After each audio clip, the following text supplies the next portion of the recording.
Abuja is not on the surface. All at your fingertips on your Let's Talk station. 95.1 Nigeria Info. Let's talk.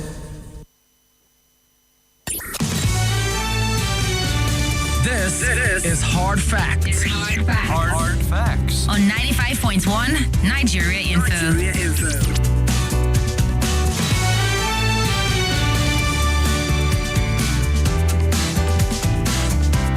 All right, Abuja, thank you very much for staying with your passionate radio, 95.1 Nigeria Info. Welcome to the Tuesday edition of Hard Facts with yours truly, Kimberly Wachku. Call me the Oracle, I'll say yes. Call me the fellow, I'll say yes. Madam Speaker, I'll say yes. Or Chanyawan, most definitely will be saying yes, and a host of other names that you choose to call me by. I'll be your host from now to 7ish, and we'll be having a fantastic time together. Starting off with looking at some of the big stories driving conversation. I know there's so much happening back home, but Nigerians, we love our news. We love to consume a lot of what's happening in Nigeria and around the world. So we have our eyes on the Middle East also to see in the development concerning the ceasefire, and would be touching on some of the stories both home and abroad to just to get your thoughts on the story. Victor is here. How are you doing? I'm doing fine. Good afternoon, ma. Good afternoon. And yes, so good afternoon, everyone. Welcome. Let's start off with the big three. Just so you know, we're on Facebook and Twitter at Nigeria Info Abuja on Facebook, at Nigeria Info Abuja on YouTube. And you can also follow us on Instagram at Nigeria Info FM Abuja. Our Twitter handle, X that is at Nigeria Info ABJ. I'll be going there to see if you leave us any message whatsoever. Talking about the ceasefire, let's start off with that. The United States President Donald Trump says Iran and Israel have agreed to a total and complete ceasefire. That's what he said. That was going to take effect from today.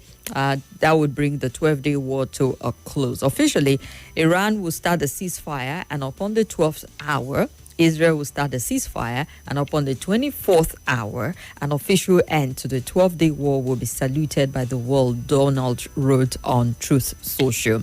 Now, during each ceasefire, the other side will remain peaceful and respectful. On the assumption that everything works as it should, which it will, it would, I would like to congratulate both countries, Israel and Iran, on having the stamina, the courage, and the intelligence to end what would be called the 12-day war.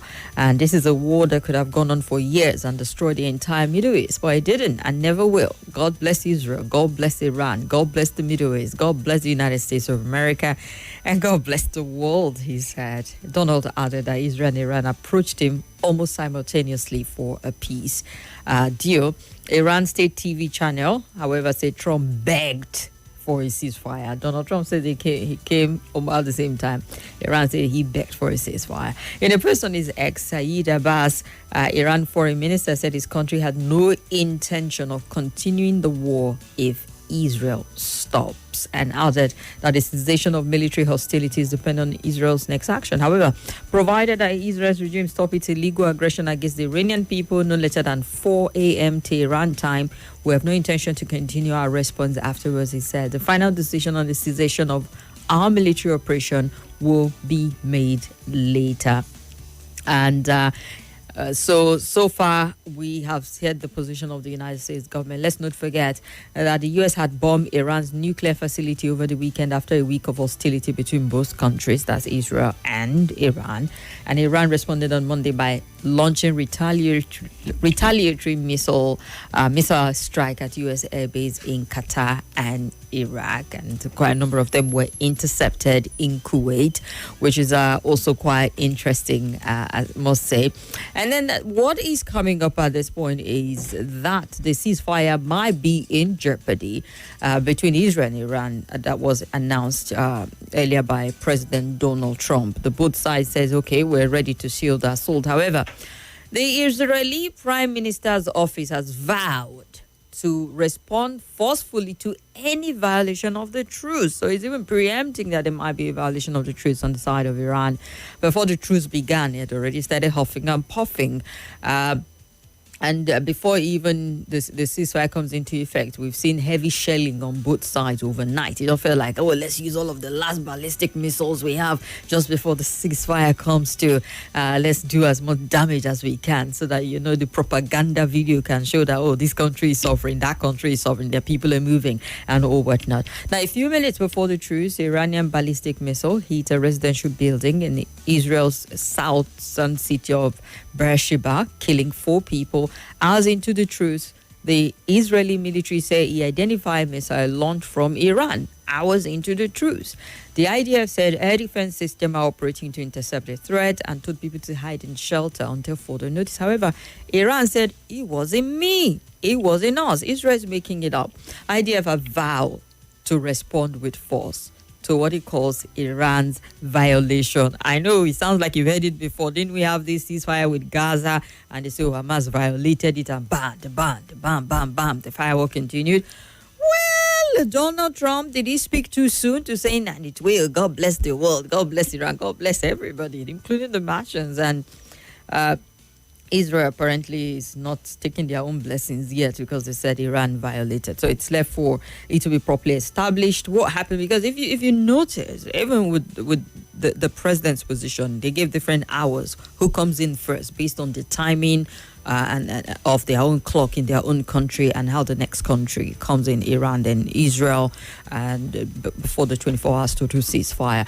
So is it that Israel did not calculate well, or did Iran truly violate the ceasefire? It's left for all of that to be established. But we have seen that the U.S. president is livid and angry that these two countries are violating the ceasefire, and he said he was unhappy in particular with Israel for that Israel, as soon as we made the deal, they came out, they dropped a load of bombs, the likes of which I've never seen before. Trump said as he left Washington for a NATO summit in the Netherlands that we basically have two countries that have been fighting for so long and so hard and they don't know what they are doing, he said. Trump also took to Truth Social Post to post the following: Israel, do not drop those bombs. If you do, it is a major violation. Bring your pilot home now, in uppercase, capital letter, literally yelling at the top of his lungs and warning Israel.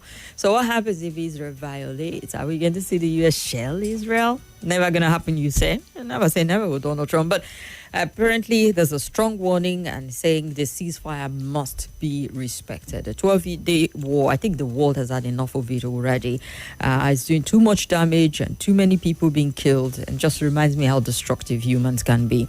So that's bringing you up to speed with that. And do you think by any chance, don't bet on it though, because humans are too unpredictable, that is the end of it? The 12-day war ends at the 12-day war. You think they're going to violate one side or both sides are going to violate the truce and the ceasefire, because ceasefire is not peace.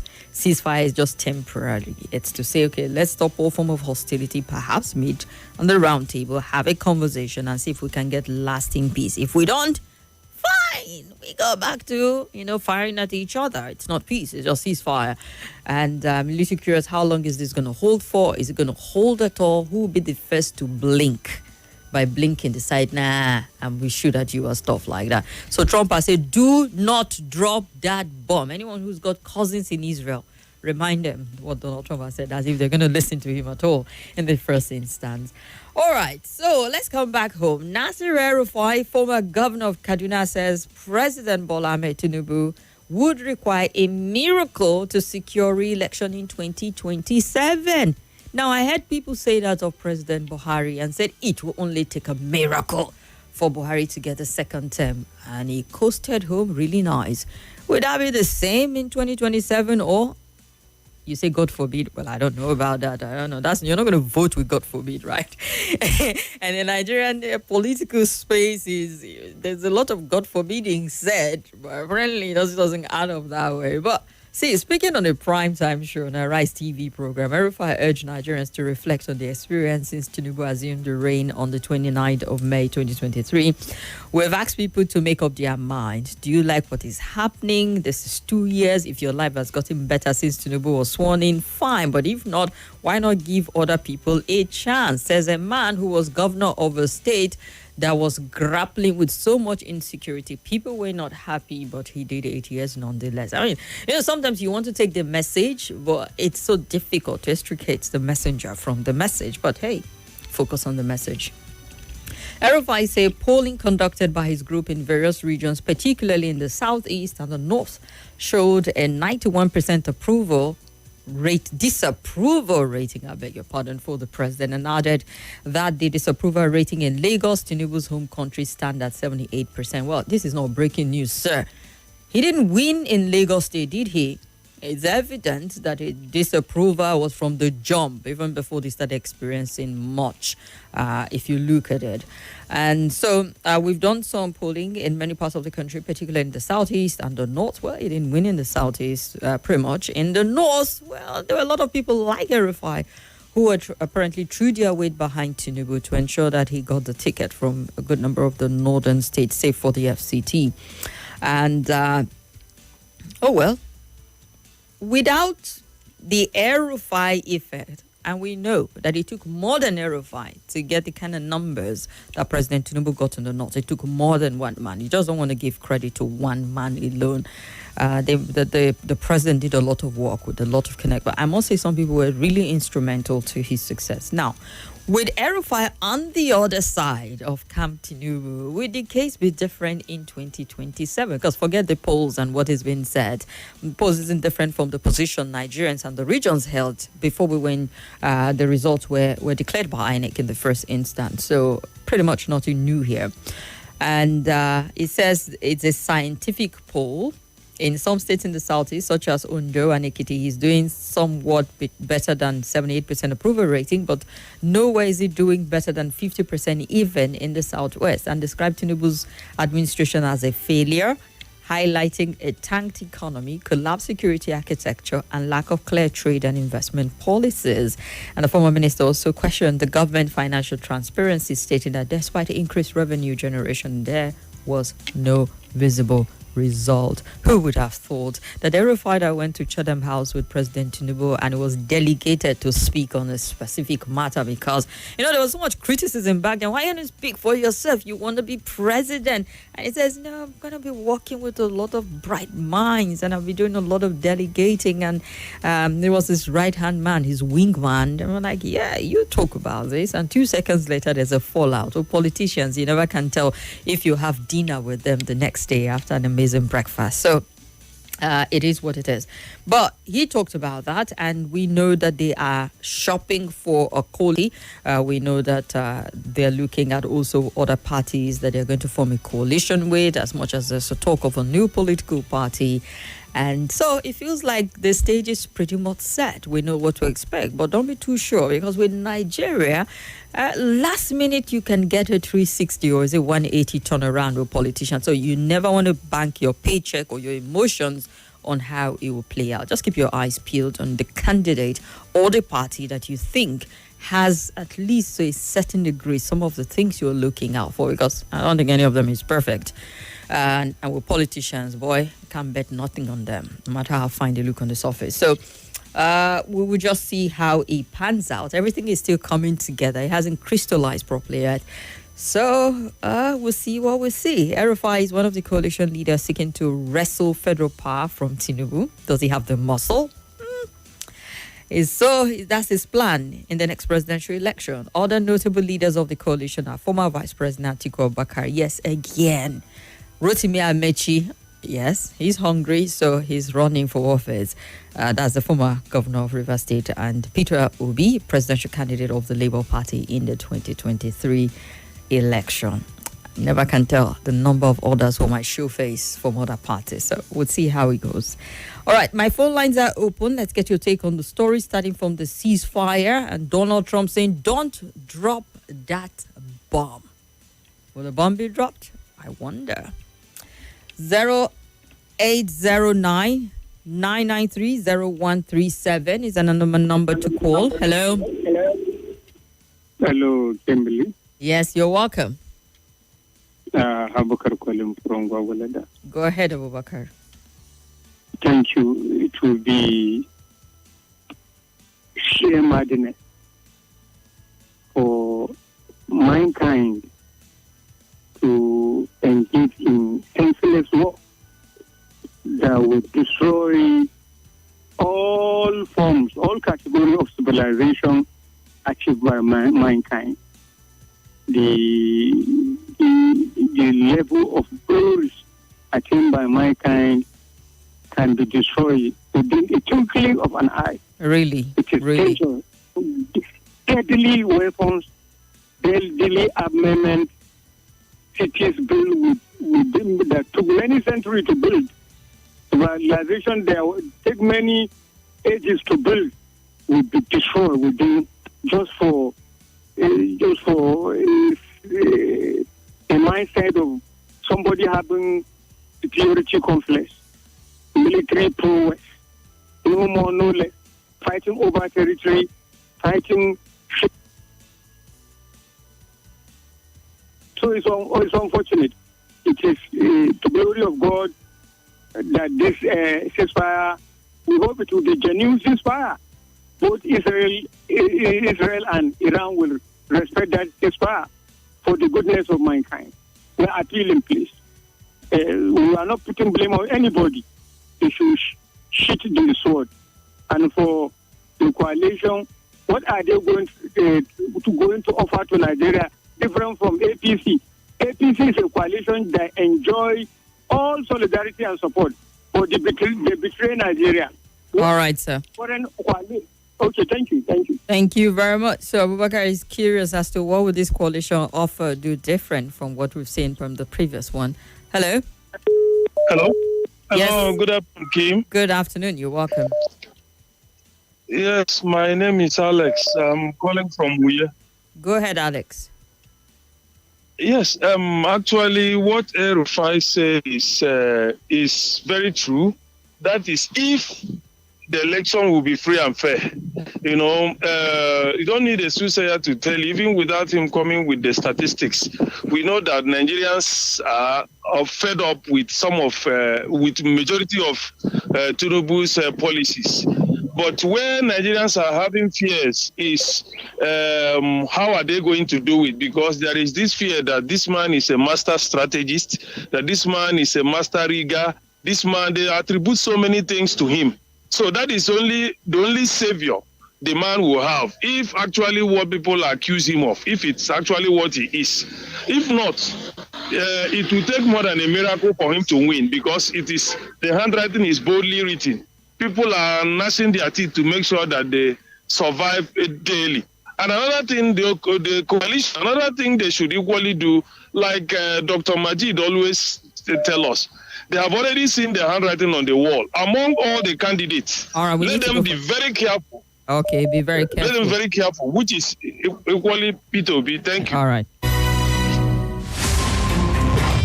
Chai, my head, oh. Oga landlord, why you dey shake like? This is Nigeria Info. This is Nigeria Info.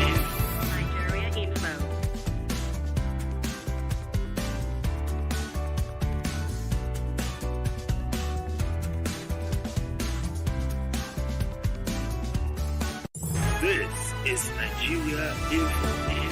Nigeria Info.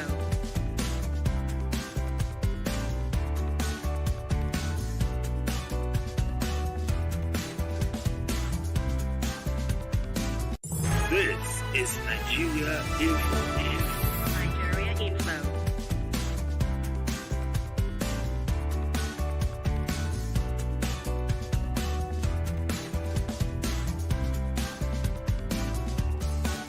This is Nigeria Info. Nigeria Info.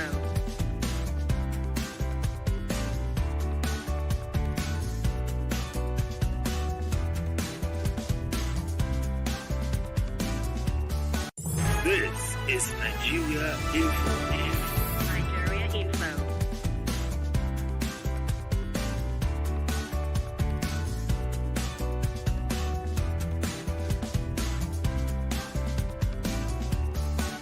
This is Nigeria Info. Nigeria Info.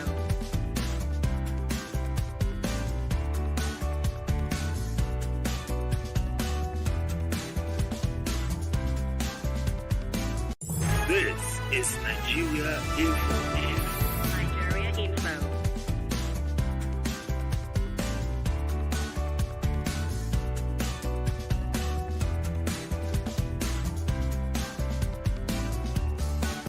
This is Nigeria Info. Nigeria Info.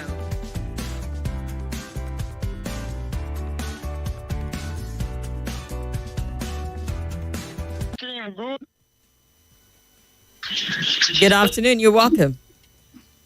Yes, ma. Justice of Peace. Go ahead, JOP. Yes, ma. I think I met when Abubakar was talking about coalition. And it's true. For me, like the last one I said, I've already looked at it. Be it going by free and fair election, I was telling the truth. I can never be moved by the campaign. APC will not see the light of the day. But what other thing that doubt my mind is the same set of people that they come from PDP and form coalition in APC and Nigeria, including me, die-heartedly follow them. They are the APC of today. Now, few sets have moved from the APC to form another coalition. The one who voted them for under APC, they changed nothing. Rather, it was like from fry pan to fire. So it posed doubts on me. If I follow them to anywhere they are going, am I sure it will be more worse than what I saw from APC? Because it's the same Erufai, Amechi, Fayomi, as few of them, they are the ones going to form this coalition, which they formed in 2013, and I followed them wholeheartedly. So I'm not even bothered whether they form or whether INEC will do a good job, because I am not expecting anything in as much this group again is concerned. Their coalition doesn't even move me. Kim, may God bless you. God bless you too. Thank you very much. Have a good. And welcome back, Justice of Peace. Hello. Hello, good afternoon. Good afternoon. You're welcome. I greet you. I trust our gods are good because the weather is fair and fine. I'm happy about your good day then. Thank you. My name is DJ and I'm calling from Kagini. All right, DJ, talk to us. Yes, Madam Speaker, let's put this in straight. If you are our speaker, and this set of politicians that have rigmarole around from PDP to APC to whatever, and they are coming back now to tell you, Madam Speaker, we want to form another alliance because this party present one did not favor us. Are they telling you they want to do something different? Before I grew up to the level I am now in life, I keep hearing the youth are the future of tomorrow. But these old men, they don't want to leave the stage. How will the youth get there? If present government is not in their favor, they will move over to the next level to go and form alliance, to come and fight the present government. And the moment you give them the opportunity, they will do the same thing the present government wants. I please for to just go. Let them go away. We are million plus country must be what they must be look at their age. You look at their age. Why are they suffering Nigeria? They're not good friends. Rather, they want to make more money for themselves. That's it. And for the cronies, when we have a brand youth, we have professors, we have doctors everywhere. Cannot bring them to the stage. We keep siphoning this elderly and old men, and we are clapping. And he's coming to talk to us, and we should listen. Person like me should listen. I don't get what I will listen to that kind of person. All right. I like talking to the girls than listen to the. Pardon me. Thank you very much. You were already heading towards being angry at that point, so good place to wrap very much. Hello. Good afternoon. Hello. That's one. Hello, good afternoon. Good afternoon. From out of the meeting, it is a record of the ceasefire, and I pray and hope that the next week, long leader, wicked leader, in the state, but enough is in that. I've been told the question to what? I'm not in the but not back. So, you must the ceasefire, because look at the number of people that have been wasted now. We have to live back that suffer. They'll say that you came up and there are people on both sides as they did. So let's see some people to complete to know what we do both enough. I'll get out and that's what the story is really good. Not the All right.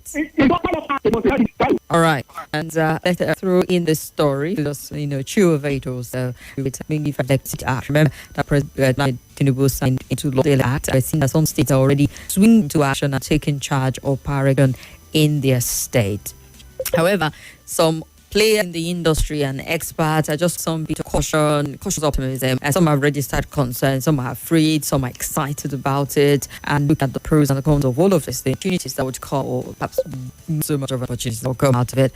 Some states have decided to take responsibility of regulating electricity markets within its domain. This was the recent revelation by the Nigerian Regulatory Commission that 7 states now electricity in accordance with the Electricity Act 23. The 7 states are Enugu, Ondo, Ekiti, Imo, Edo, and Kogi State. Others with Lagos, Ogun, Niger, and Plateau, they're expected to complete their transition between June and September this year. And having masses electricity is also here not to these states. New signed Electricity Act 2023, government through the Nigerian Electricity Regulatory Commission. Only agency regulating electricity was NEC. You know that back then. However, now the for decentralization of this, it gives the authority to be able to regulate electricity within confines of the domains of where they govern. Say, examples now, they will go to the business of electricity, go to the business of transmitting and distributing and overseeing it at where. So this is a historic shift for us in the electricity governance framework that we've had in Nigeria. It's always been centrally regulated over time, but right now, states are coming in and say, we want to run the show from our neck or call here at this point. We need to better perhaps maybe some between as to how would create more, control more, and gain more from it. Well, time will tell. Now that we're seeing quite a number of the states to act on this law and saying, all right, let's things and let's see how we can do that. We did bring a bit more about some bit of healthy competitiveness when it comes to electricity generation, distribution, and transmission in the country. So, why some stakeholders see it as a leap towards, a good one, decentralize the market, make it a bit more competitive. Some are raising questions about, do the states have the capacity? Do they have the clarity in terms of regulatory clarity upon themselves? Can they manage it? Will they subsidize or will they not? Because at that point, it depends on the state where you stay. The pay will be different per megawatt and all of that. Next, not give catch when they come to the states to manage things on their own. So, and then there are people who are concerned. The concern you bring with the federal police and the state police and asking if there will not be conflict of interest on line cross, even though there are countries where you've seen it stratified and working effectively. So the question from some experts is also how to draw the line to understand, perhaps where the federal operate and the state come into effect at the end of the day. The regulators also disclosed during a presentation today, 11 of the 36 states have commenced the process transitioning to self-regulation of electricity. And at the meeting, the focus on the transition to selective highly current. The one we talk about electricity, though. So, see that the state of the concerns, NEC, foundation of activity due to conversations with the team as more impact question, which is also a stronghold in gain. Managing new electricity market overwhelming, so predict this individual might be overwhelmed by it at the end of the day. They are land here, next every department is this and what I expect. Connect to see that has to be aware. Yes, I say I'm trying. It is for the collective data use and of the web. But the major issue is manpower. You need experience. If you can find to do that in team, there will be problem. So there's experience hand already, and we are still dealing with all of these things. God help us. So yeah, states are owning it at this point. You're hearing of the transitioning and the number of states that are interested in doing that. Are we going to see an improvement state-wise? Are we going to see states really commit to it, put their money where their mouth is in terms of electricity? Because everything rides on the shoulder of electricity, industrialization, development of it. You need to get this sorted. You need to get it sorted to help to grow other fast business in your state. So we're going to see how the states are going to handle this. If they'll be overwhelmed, time will unravel it. If they get creative, who knows? It might just set a new precedent of how it should be done. But one thing I know, the Electricity Act is a positive for electricity generation, distribution, and whatever in the country, because we need private players and state come into it. We need to get to a future where we're not so concentrated on the grid or just one channel of it. We need stable sources. We also need to hear about alternatives of energy for our country, cleaner, renewable energy at this point in time. So let's see how the states are going to act on this. Oh dear. Hello. The Oracle, I greet you. You are welcome. My name is Salasi. Justice is welcome back. Abubakar Nagai Sheka. I'm in support of that. The Oracle. Yes, sir. You know, you stay in Plateau before. And you know, in Plateau, we have NESCO and we have the normal NEPA in those days. We used to envy and the you can NESCO differentiate. people. Thank you. Yeah. NESCO have 247 electricity. And you know, they are not called. So if state can be able to state manage electricity, it will be very good. There will be competition. And there will be, you can, we are going to be there. Okay, like, okay, come to the competition. Oh, all right. I don't know what happened, but we'll take it. Hello. Hello. Okay. Yeah, you're welcome. Talk. I'm sure they'll have the same problem. Hello. Okay. All right. Hello. Good afternoon. Good or I could have a problem with the WhatsApp line. So let's go back to this. Good afternoon. Welcome. Go ahead. State can spot and penalty regulate electric generate because on the hand you have state water.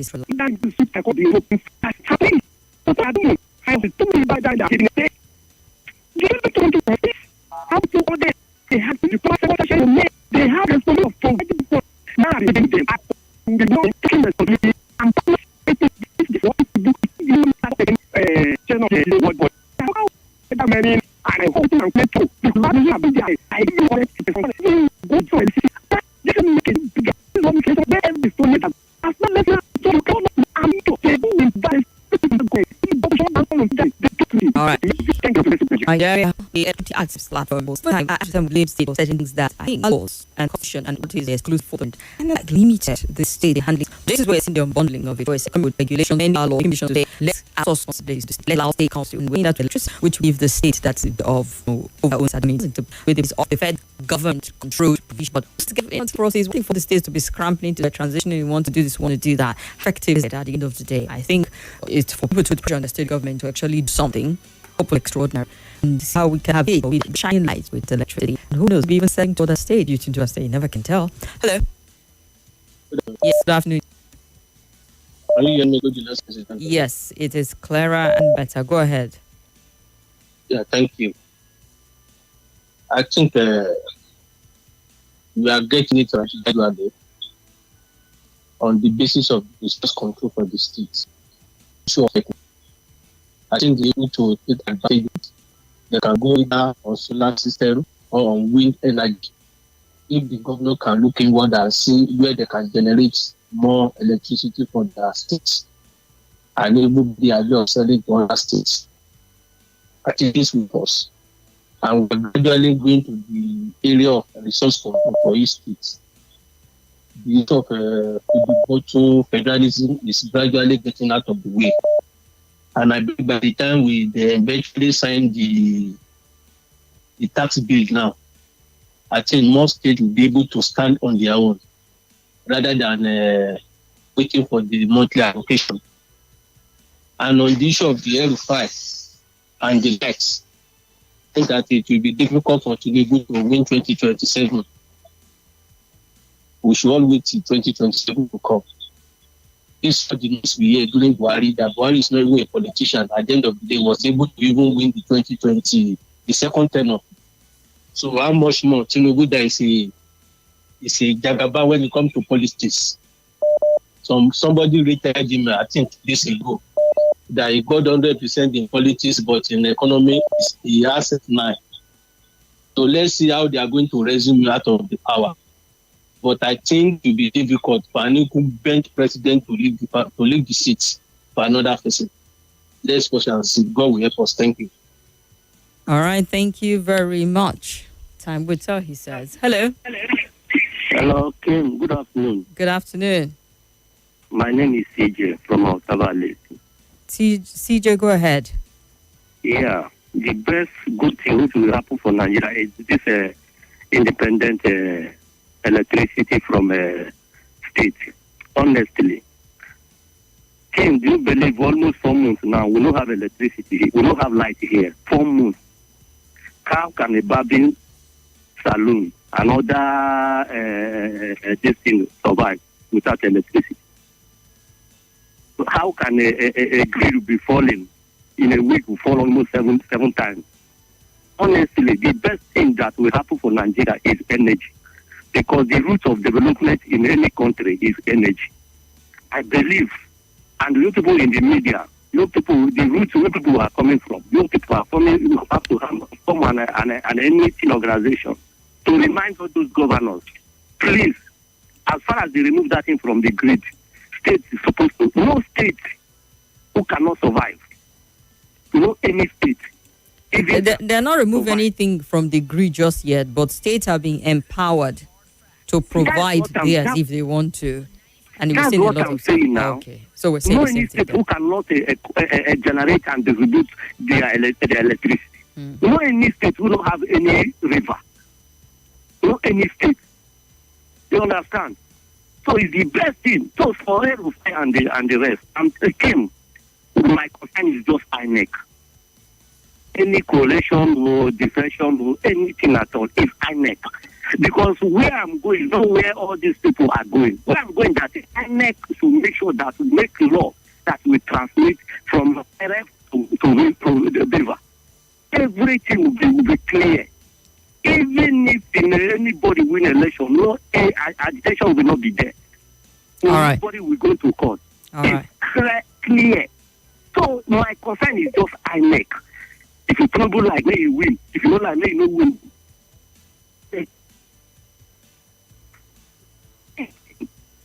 All right, then. Thank you very much. It's the big three stories. Looking at some of the stories we're talking about today, we started off with the ceasefire in the 12-day war between Israel and Iran. Donald Trump, the U.S. president, says they've agreed to a ceasefire, and they spelled out the conditions and how it's going to pan out. However, we hear Israel say that Iran violated the conditions of the ceasefire. Iran has since denied it, and Donald Trump has put out a warning to Israel: do not drop that bomb. Will the conditions of the ceasefire be respected, and for how long do you wager it's going to go on for? And then we looked at El-Rufai, who is saying Tinubu is going to lose 2027. We know that they are forming a new political party, ADA. We know that they are shopping for parties to form a coalition. But do they have the political muscle to knock the president out in 2027? And also, states are transitioning, working within what's provided in the Electricity Act to see how the Act empowers them to generate, transmit, distribute electricity at the state level, even allows for private individuals. And we're seeing a lot of states who are scrambling at this point to, effect this in their own domain. Is it going to be successful? Would we see a better and well-regulated still this improvement in energy traditional transition? Just speaking of things well at the end of today. Let's get 1 to 2 before we wrap up. Welcome, Kimberly. Thanks for about the I am so excited. I know what they are planning. We lose on the but it's too early in the day to want to continue. Okay, I am going to very want to do it. We should make sure that it's provide power for each city. Let them generate distributors. They don't pay for power because they don't pay as in they don't. So if you pay when they generate, they will not use their own power. That is what I say. So it's the way I hear. What my situation is that just out that not out of that. And you spread it out of our crazy. But our vote is come back with what I can do. We don't need to do this until then. Thanks so much. And let me go to phone number. Like verify John, the only question that down is very God sees it's in the Robert's decades to build and avoid all this obstacles. Any question is not like peaceful police a group with aerospace gestures. Candidate is Peter Obi on nothing said. And ceasefire the world my Israel America having by bombing and destroying US in Iran's back. And good afternoon. If it's government, maybe king, we can go past any campaign. It's not working government to the right. May God keep us up to unity on the deep opposition are interested in robbing her, and they don't really know you're doing. Those who want to put position. Starting like food talk. My family tried drinking more. We all fell ill. All these have not been for my pocket. I understand. That was my story.